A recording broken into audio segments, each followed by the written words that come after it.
Welcome back to our message recap, where we recap the message from the previous Sunday. We are in the When Dying is Winning series. Yep. And this week we spoke on, we didn't, you did. I did. You spoke on anger. Yep. People's poor parking. Yes, and the presidents, and the mask mandate, and the vaccine mandate. Anger. Yeah. People eating with their mouths open. Yeah. Babies crying on airplanes. I still have quite an anger problem, if I'm being honest. But usually it's over like kind of stupid petty stuff. So I don't know, whatever. So is it stupid petty anger? Or I is it don't know, real? Maybe. Controlling anger. It depends on where I'm at. Mood changing anger? People who can't drive on I-35 is Anger. mood altering, controlling, ruin the next couple hours anger. Well, Yeah. good thing you don't have to drive that to get to work. I know. That helps Good all of thing. us. Yeah. Could you imagine if I had to commute 20 minutes or So- an hour? It'd just be the We're, worst person to work with ever.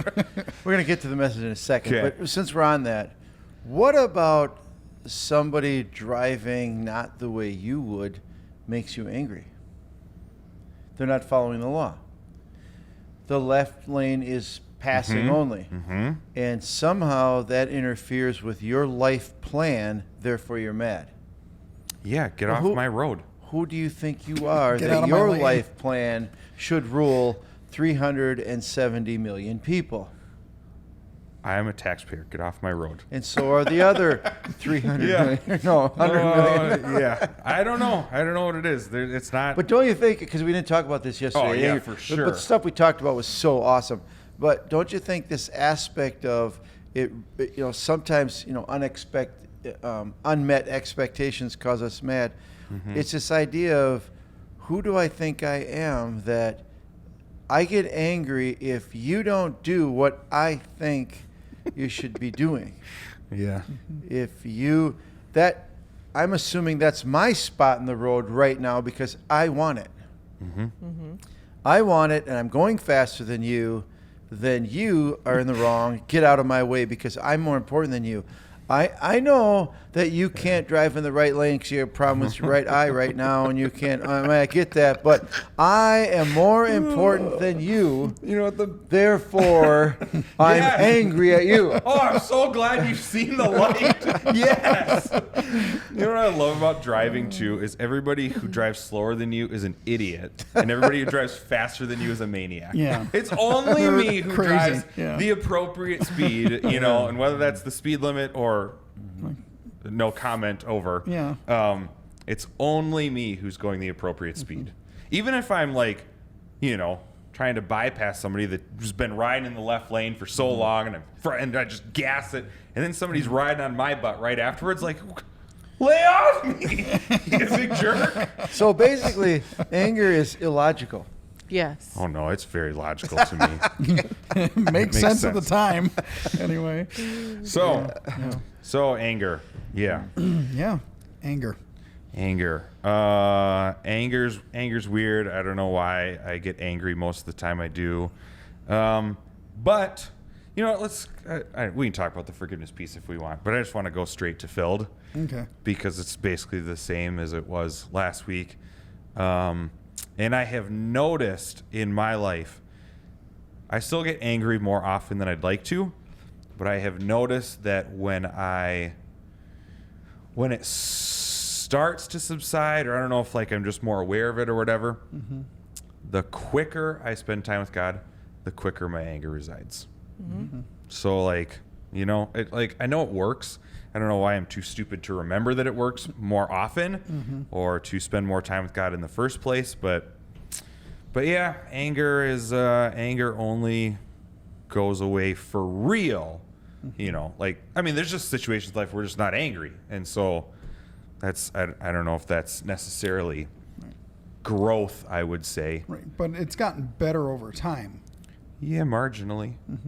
It's one of the things in my life that has probably moved the least, though, if I'm being honest. But it has. But it has. Okay. A couple of really Yes. quick things about anger.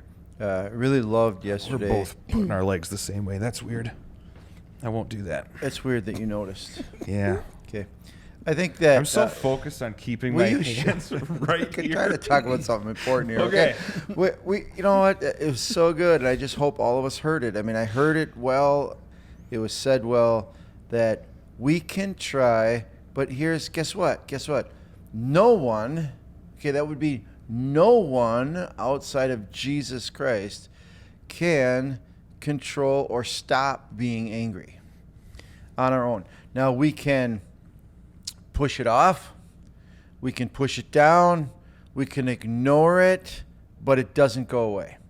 And sometimes we can fool ourselves by thinking, oh yeah, I've really worked on my anger, I'm not as angry anymore, I'm not angry as much. If you could put it in a jar, no, it's just as much, it just comes out all at once somewhere, or it comes out in smaller ways. Or I went to I've been to counseling myself for issues in my life, and I remember the counselor saying to me, he said, Kevin, you don't seem to yell a lot or whatever. And I said, no, I don't get that angry. And he said, no, you get angry. I said, well, I don't catch myself getting angry. And he said this, he said, it's like taking all the labels off of cans of vegetables, taking all the labels off and saying that it's in one of those cans, you just don't know what. So his point was this, that you just put a different label on it. So when I get angry, I don't respond the same way as yelling and screaming and do. When I get angry, I usually respond by getting quiet. It's like F you on the inside. Right. That's not forgive, actually. Right. That comes later. So I don't respond yelling and screaming and pounding things. I just don't. Doesn't motivate me to do that way. But to fool myself and think that I don't get angry, no, everybody gets angry, and it can come out in different ways. Yep. And I think sometimes we can train ourselves to react in different ways and then fool ourselves to thinking, I don't get angry, I've controlled it. However, like the point of the message was, there is a way to not get angry. There is a way. And that is to be absolutely submerged in the presence of God, where he transforms. Well, we were talking earlier at the beginning of this, our selfishness causes anger. The more selfless we get by being filled with God himself in us, and our self just decreases, our own desires decrease. For me, desires change. Our values, all of the thing about me. As we get less and less and less, I need to satisfy myself. I need to get what I want. I need to go where I'm going. I need to be the most important thing. The more time we spend with God, those things, no, I'm not as important to me. I don't need to fill my needs. I don't need to satisfy. I am satisfied. It's last week with Gordy's hi-hat. It's just, that will never change. That, spoiler alert, that will be the answer to every human issue and problem we have. Every single one. That when we're satisfied by God, our cravings for everything else diminish, and I believe can go to nothing. Now, will it take our whole life? Yeah. Will we ever get perfect? No. But I really think, so that is the only answer. I had a lady come up to me after service yesterday and said, man, you kind of talk about this spending time with God thing, like kind of a lot recently. I said, yeah, kind of all boils down to that. And I said, you know what, when we all get that one down, then maybe I'll move on to a new topic. She said, oh, you might be on it for a while. Yeah, you're probably right. She knew. Yeah. You're probably right. I had another guy come up to me after service and ask me a question. He said, do you think there's a difference between frustration and anger? Yeah. Frustration builds to anger. Frustration is the starting point of Just anger. Annoyed? Yeah. Little anger? Baby anger? I think it's building to actual anger. You're not angry yet. You're frustrated. How do you know when it switches to anger? I don't know if you can, Oh. but I just think it starts, with Sometimes you just bypass frustration right out of the gate. Straight right off the jump. to anger. Yep. And that is a good point. I know a lot of people, actually, myself included, that if I get angry, I get quiet. Oh, me too. I'd stop. Silent treatment. And it's, you can tell when you're talking to somebody, like if we're talking and I make you mad and you get quiet, I can see because I know me, I can see by the look on your face, you're not listening to me anymore even. Like I'm so mad, I'm not even listening. I'm just waiting to talk here. I'm waiting to or leave, one of the two. And my second level is, okay, I've had enough, and then I start. If I'm the point where I start yelling, I think I've done that 3 times in my life. I've been mad enough to where I lost my mind. But otherwise, I go dead silent as well. Yeah. And we're all at different levels but yesterday when you said that idea that we're kind of all at a different level, I think about the people. You use the word temporary insanity, and I've watched that happen. We probably all have. You've watched somebody that literally goes nuts in their anger. Oh yeah. Like, whoa, you could step back and say, you are completely out of your mind. There's videos on the internet. They go viral usually when somebody captures somebody losing their mind. When Karen goes crazy at Kohl's. Yes. Yep. Yeah. They're insane. I know for me, I feel bad afterwards because I don't generally get very angry around other people. It's around my kids, and that's the hardest thing because they're the ones that take the brunt of my anger, unfortunately. Because they're little buttholes? Well, because like you, Or because if I you're say angry it somewhere else in the day and it's been unresolved. Well, I mean, yes, Oh, that. Both. But, I've asked you to like wash the dishes and you're not over in the kitchen in 30 seconds. What's going on? Like, I usually ask more than once, or like pick up your laundry a few kids times. listen until the 7th time. Yeah. Okay, kids don't listen to moms; they only listen to dads. The first time. That is The first time. 100% true. My kids will listen to me at about the 3rd or 4th time, but if dad says it, it is done. And I just turn and look like, It's one of what the greatest superpower things. do you have? Like, can I please borrow some? It's an odd dynamic, but it is. It's one of the best things about being a dad. Yeah. That's absolutely true. Or if mom say, when dad gets home, I kind of feel bad for my kids because they have a mom and dad. I just had a mom, so I just had to get past that. Now they have to deal with 2 people. Yeah. Many ways, that's a good thing. That's But good for them. for the anger part, they've got to deal with 2. So if we really analyze anger, and people have been doing it forever, there's 20,000 pages of books. This anger thing, it just, always reduce it down to what's the most common thing. Usually it's a selfishness issue, right? I want you to do the dishes when I want you to do the dishes now. I want to control my world, and anything that isn't in that makes me mad. And so instead of asking, how do we not get angry, ask this: how do we get less selfish? How do I become less important in my world? And it will always lead us back to what the message was all about, and that is, as I become fulfilled and satisfied, my needs become less.